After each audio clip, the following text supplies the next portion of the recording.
indeed, Joe. Thank you for the opportunity to talk to you. Yeah.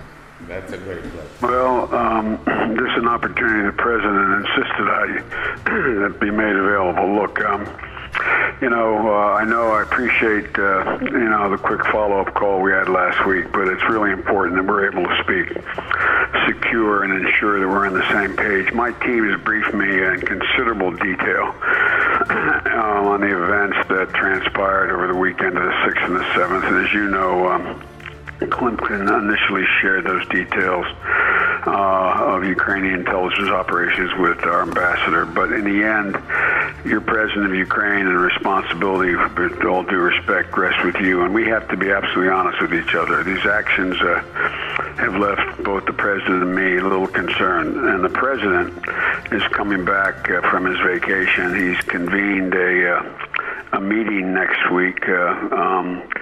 And beginning of the week, he wants to discuss ways forward, quote unquote, on Ukraine. And I need to be able to tell him that you've taken all the appropriate steps to avoid this type of incident, because, as you know, we intervened once before this when we learned that your HUR was going to take some action, and we made it clear we didn't support that, and you stood down, and then the next thing, this happens. And so he's, quite frankly, not real happy. And your military intelligence chief received a really clear message several weeks ago regarding our strong disapproval for a proposed sabotage operation against military targets inside and then Russian territory. And I know Crimea is Ukraine, and it's illegally occupied. However, we strongly believe that raising the cost on Russia should only be done via political and diplomatic means, not military and sabotage operations. You have, and I know you've been trying to call Putin. I don't know whether you got him. I noticed today he's in Crimea talking about how the Minsk process is that there's no intention to deal with it, etc. And I'm concerned the risk associated with operations like this. I think they far outweigh the benefits, and I think you're already seeing what's going on in Mariupol and what's happened the last couple weeks. But here's what I'm really concerned about, and the president's concerned about. I know you don't have the same connections with the intelligence community in France and Germany, but we're working with the French and the Germans to keep pressure on them to make progress on Minsk, including advocating for a seat at the table. But instances like this, they're going to find out exactly what the hell happened, and it's not what the Russians make it out to be. We know what it was: is 4 frogmen intercepted, all 4 escaped, and the next night friendly fire that had nothing to do with you guys, and Putin's trying to make some big deal out of this. But I understand you're sending your foreign minister to Berlin and Paris, but if they find out about this before they're briefed by you, this is going to be a disaster. Thank you. That's what I have to say. Thank you, Joe, for the very straightforward conversation. Again, I want to repeat once again that that's happening when I was in my Far East visit. We undertake the important steps which make this situation impossible in future. And the only reason why we do not resign the chief of military intelligence, I hate the idea to do it immediately now, but anybody can interpret that as a recognizing of any responsibility or of any... I'm not asking you to do that, nor is the president asking you to do that. That's an internal decision you make. You're entitled to make it any way you want. But look, every time the CIA screws up in the United States, it's the president's responsibility. Period. I fully understand that, Joe. And this is, I just informed you that I made this decision and they would be done later on. And I provide a very severe internal investigation, and the results would be very quickly. And as a partner, I just inform you that you know that that's happened in a couple of weeks or maybe 1 month's time. But I completely change the system of making decision and instruct Minister of Defense and Chief of General Staff that they also have no rights to approve without the President any type of this operation. This is point number one. Well, okay. I have a meeting with the EU ambassador. He delivered me this message from President Obama, and I give my answer and message in return that we completely changed the procedure for approving this type of documents. Be the criminal responsibility if anything like that happened, and I'm 100% sure that that would be not possible. Point number one. Point number two. We still trying to have a phone conversation with Putin, and he rejected. I think he want to make this so-called Security Council of Russia in Crimea today. I think that's a trolling, because when he appointed this Livanov, Minister of Education, to be a trade representative of Russia, this is nothing serious. This is just a trolling. But in any case, you don't make any new attempt to blame Ukraine with the new names. You killed, you wounded people because they have nobody. Nobody, they don't have anything with this crazy idea to blame Ukrainian in this diversion attack against airport, ports, infrastructural object or anything like that, because this is simply not true. The same way like we don't open the fire, we don't use the military force. We know that. This is absolutely dead end for Putin.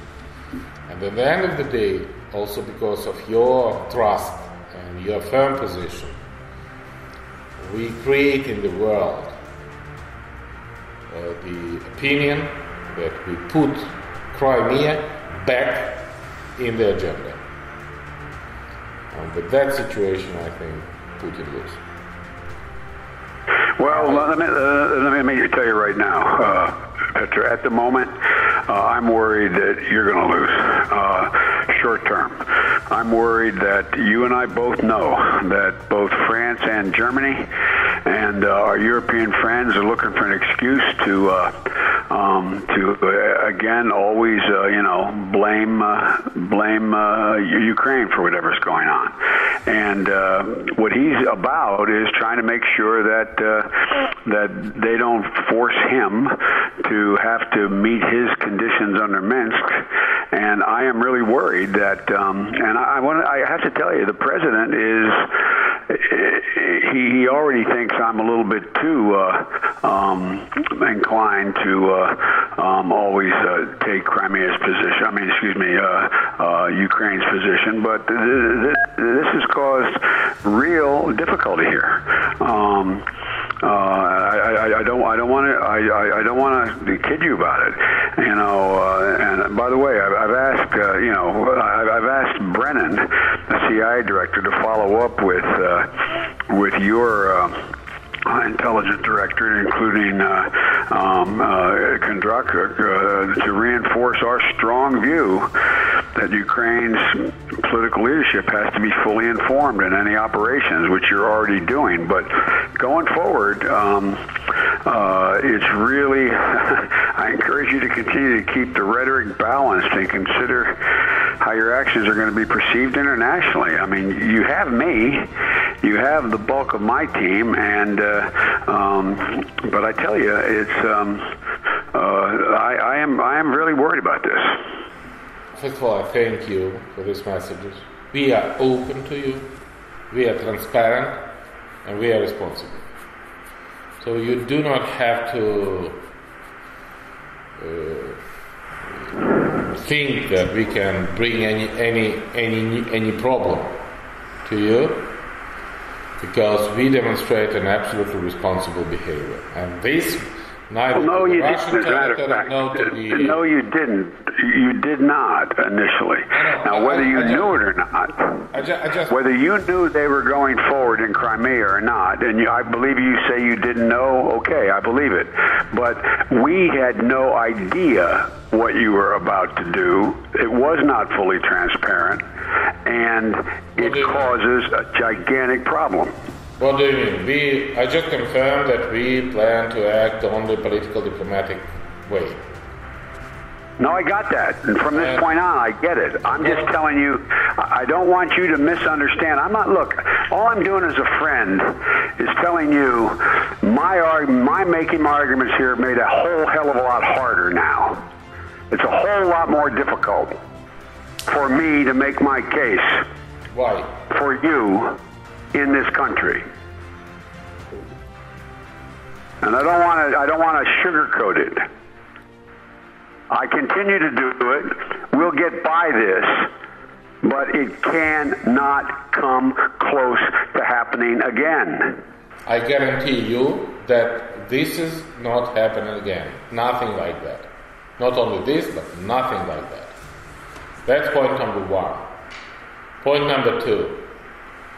Today, my chief foreign policy advisor, because this is Angela and Francois asked that would be chief foreign policy advisor, not minister, because they wanted that they would be too personal.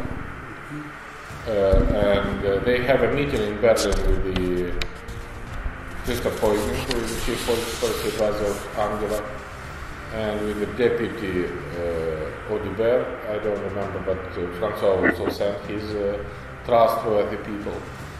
And they have a trilateral meeting, and my Yenisei on the secure line informed me that meeting was very good. All right, well, that's good. I hope your intelligence service has figured out that any provocation like the one that occurred was going to produce the kind of action you and I predicted would happen. He's doing exactly what you'd think he would do. He's using that as a pretext to significantly increase the carnage in the east. He's used it to as a provocation, at a pretext to be able to do exactly what he's doing on the touchline. And we don't need that. You don't need that. So hopefully this will settle. But I just can't tell you. I don't often get phone calls from the president when he's on vacation. And so it'll be reassuring to learn that the meeting with the French and Germans today went as well as you've characterized, and that they are fully informed as to what happened. That was my major concern, that they would react differently. It's good to hear they did not. Over. Look, I instruct to give advisors the detailized information. And I ask you, does it would be better if you inform them or me? You said that better to send the representative. And then I speak with them. Sorry.